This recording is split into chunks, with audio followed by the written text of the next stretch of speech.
Oh, for me, it's a fabulous relationship. You're performing on the page. You're performing. You're rearranging words and using words with interesting elements. You're using lines. You're breaking lines. You're using dashes like Emily Dickinson in very interesting ways, or you're just lining up the poem with 2 or 3 words per line, like Bob Dylan used to do in the late '60s in his early albums. You'd find his poems in the back side of the album in green ink and typeset font and typewriter font, and with the I, with a lowercase I, which always has been attractive, still is uh, to us poets. And so there's a lot of performance going on in the poem. And the performance the reading is also performance, you know. Every poet that we hear doesn't speak the way they read. Almost every poet, well, of course, every poet that we hear on stage or on a record or on audio, a cassette or DVD or the media or digitally, uh, the voice is different reading a poem than their voice is talking. So already there's a performance taking place, and it's good because it's kind of a freer self, or a deeper self, or the poetry self, which is kind of explosive. It's always looking for. It's always moving around differently. It moves around the way the lines move around, and the lines move around the way your mind moves around. Your mind moves around the way the everything moves around. That is nature, trees, you know, colors, earth, your community, the sun, the night, the stars, the debris, the pollution, all that stuff that's moving around is you're in touch with it as your mind moves and as your thoughts move and as your hands move on the page. And then kind of more formal performance, you know, it's like spoken word. You get up there and you really, you know, find the beats to the poem, the iambic beats, the iambic spoken word beats. And then there's even more performative styles where you bring in jazz like the Beats did, or you know, the Greek little guitar. It wasn't called a guitar. Lyre? Yeah, lyre. It's a funny word. Lyre. So that's all available. That's always available. People paint themselves or put, you know, cake frosting.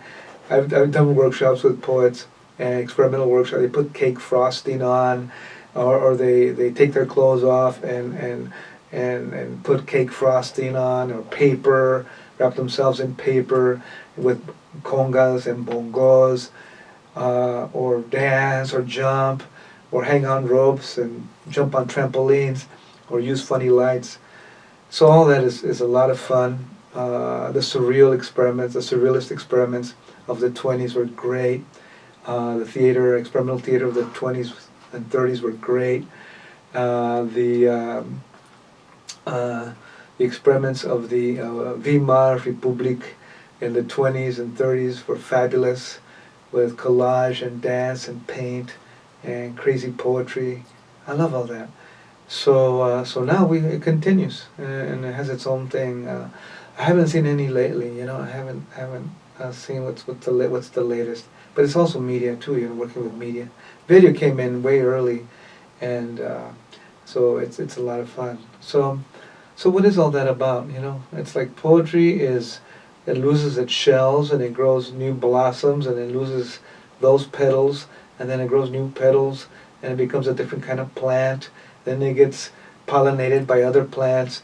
It just keeps on going. and it also can be, you know, traditional, and what's called traditional, but even traditions are changing. Even those traditional traditions, even those change.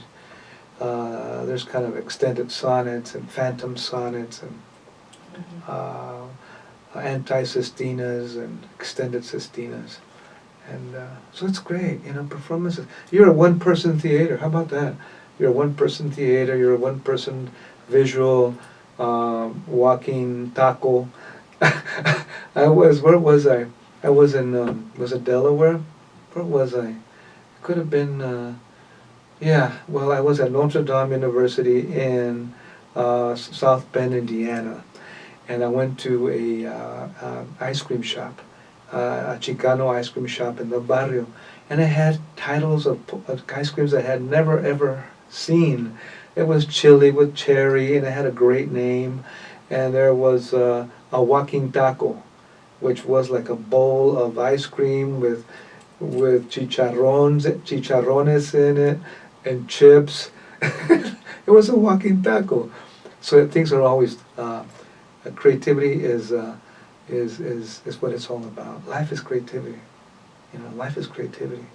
Evolution is creativity. The human being is a poem. You know, we have certain. Our body comes out of the poetry of millions of years of poetry making, with organisms and environments and climates and mammals. So we're the poem of many mammals and organisms. The little amphibian in the Devonian period that crawled out of the ocean. We're the poem of that little amphibian that came crawling out, a slimy little amphibian that crawled out of the ocean in the Devonian age. So this performance is heavy duty.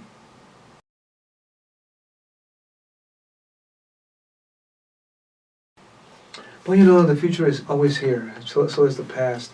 So it's never tomorrow, and it's never yesterday. Which is a fabulous paradox. Well, it's already evolved. You know, we have texting, we have a Snapchat, and so that words and images and cartoony little things, and timing, and you have how many seconds you have for the little movie you make that builds a story. I think you have like a Snapchat. Yeah, 10 seconds. Yeah. You have 10 seconds. So these are 10-second digital poetics. 10-second digital poetics that are visual, that have words, that use images and video, and sound, and timing, a time limitation, and painting and decoration and cartoony, hilarious layers. And so it's kind of the new poem. You know, poems don't stay the same. They're ever evolving. And it's just that we don't recognize them because we kind of have an image and a meaning, a strict image and a strict meaning of that. Or what is poetry, what is literature. But it's dynamic. So I think it's already here, like Snapchat and Twitter and and texting and coding, where we don't even know what it is. It used to be we know what we're writing, and it's personal, and it's yours, or it's mine, and I'm going to read it to someone or to an audience. But now it can be coding too. It's just numbers and letters and codes to move a robot around using the robot language. I forgot what it's called. Using robot programming, Mm-hmm. and then creating a language, creating a program for a particular kind of robotic project.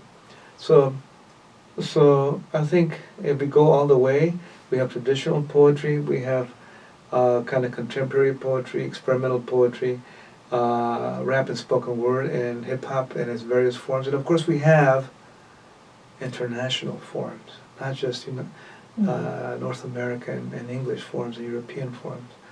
We have many forms in Spain. We have many forms in Latin America that are Latin American and European in Spain that are different. And then we have indigenous forms, in sand painting, in healing rituals, and rites of passage, in ceremonial agricultural cycle moments, and when someone is born, when someone has a traditional indigenous coming of age, and some kind of a marriage ceremony or a funeral. So there's a zillion indigenous and tribal, and what we would call tribal in the old language, old anthropological language, poems. So once you put all those together, world poetry, it's very dynamic, and then we begin to realize that we've been operating in a very small world of what we consider to be poetry, and we need to see it all in motion, and that way we can see and listen to and appreciate humanity in its most reflective and most significant expressions.